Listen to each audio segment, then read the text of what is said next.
ఈరోజు కొత్త జీవితాన్ని ఈ నియామక పత్రాలతో మీరు ప్రారంభించబోతా ఉన్నారు. ఈ సమాజం, ఈ రాష్ట్ర అభివృద్ధికి రాబోయే 30-35 సంవత్సరాలు మీరు సేవ చేయడానికి కలిగేటువంటి అదృష్టం, భాగ్యం ఈరోజు రాష్ట్ర ప్రభుత్వం పబ్లిక్ సర్వీస్ కమిషన్ ద్వారా జరిపినటువంటి పోటీ పరీక్షలతో మీరు అందుకోబోతా ఉన్నారు. ఈ అందుకోబోయేటువంటి అదృష్టాన్ని ప్రజా సంక్షేమం కోసం, సామాజిక హితం కోసం, ఈ రాష్ట్ర అభివృద్ధికి అంకితం అవుదామని చెప్పి ప్రతి ఒక్కళ్ళు మనసులో అనుకొని అడుగులు ముందు వేయవలసిందిగా విజ్ఞప్తి చేస్తా ఉన్నారు. మా అందరి ఆశ ఒక్కటే, నగరం అభివృద్ధి చెందుతా ఉంది, ఫ్యూచర్ సిటీ నిర్మాణం జరగబోతా ఉంది, మూసీ రిజర్వేషన్ జరగబోతా ఉంది, హైదరాబాద్ నగరం ప్రపంచానికి తలమానికంగా మారబోతాం.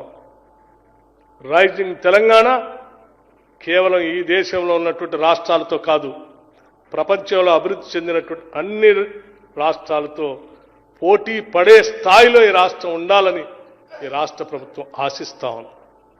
అందుకే అనేక ప్రణాళికలు తీసుకొని ఈరోజు వచ్చినటువంటి 562 మంది పబ్లిక్ సర్వీస్ కమిషన్ ద్వారా వచ్చినటువంటి గ్రూప్ 1 మీ అందరూ పొందినటువంటి విజయాలు అద్భుతమైనటువంటి విజయాలు.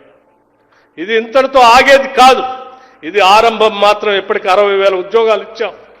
భవిష్యత్తులో కూడా నిరంతరం పబ్లిక్ సర్వీస్ కమిషన్ నుంచి నోటిఫికేషన్స్ వస్తూనే ఉంటాయి, ట్రాన్స్పరెంట్ గా జరుగుతూనే ఉంటాయి. పచ్చ కామెర్లు ఉన్నోడికి అందరికి కూడా ప్రపంచం అంతా పచ్చగానే ఉన్నట్టు గతంలో వాళ్ళు చేసిన తప్పిదాలే ఈ రాష్ట్ర ప్రభుత్వం కూడా చేస్తుందేమో, మాలాయనే వీళ్ళు కూడా ఉన్నారేమో తప్పుడు ప్రచారం చేసినటువంటి కొద్ది మంది పెద్దలకి ఈనాడు చెంపదెబ్బ కొట్టినట్టుగా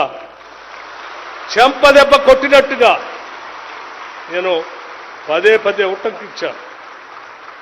అత్యంత పేద కుటుంబాలు, వాళ్ళ తల్లిదండ్రులు, వాళ్ళ స్థితిగతులు చూస్తే వాళ్ళ బిడ్డలు వాళ్ళ స్వయం కృషితో ఈరోజు ఎదిగొచ్చారు తప్ప ఎవరు దయాదాక్షిణ్యాలతో రికమెండేషన్లతో వాళ్ళు ఎదిగి రాలేదు. అటువంటి పరిస్థితిని ఈ రాష్ట్ర ప్రభుత్వం కల్పించింది. మీ స్వయం కృషిని కూడా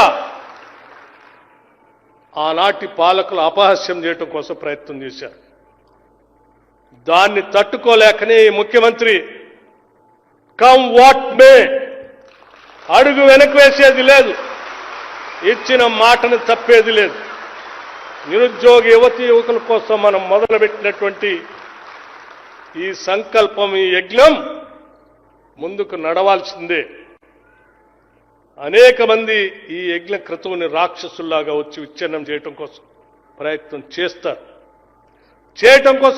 చేస్తూనే ఉంటారు. అటువంటి వాళ్ళు తట్టుకొని కూడా ఈ నిరుద్యోగ యువతీ యువకుల విజయాన్ని మనం నిలబెట్టాల్సినటువంటి అవసరం ఉందని చెప్పి ఈరోజు రాష్ట్ర ప్రభుత్వం సంకల్పంతో అడుగు ముందుకు ఈ విజయాలన్నింటినీ అందిస్తా ఉంది.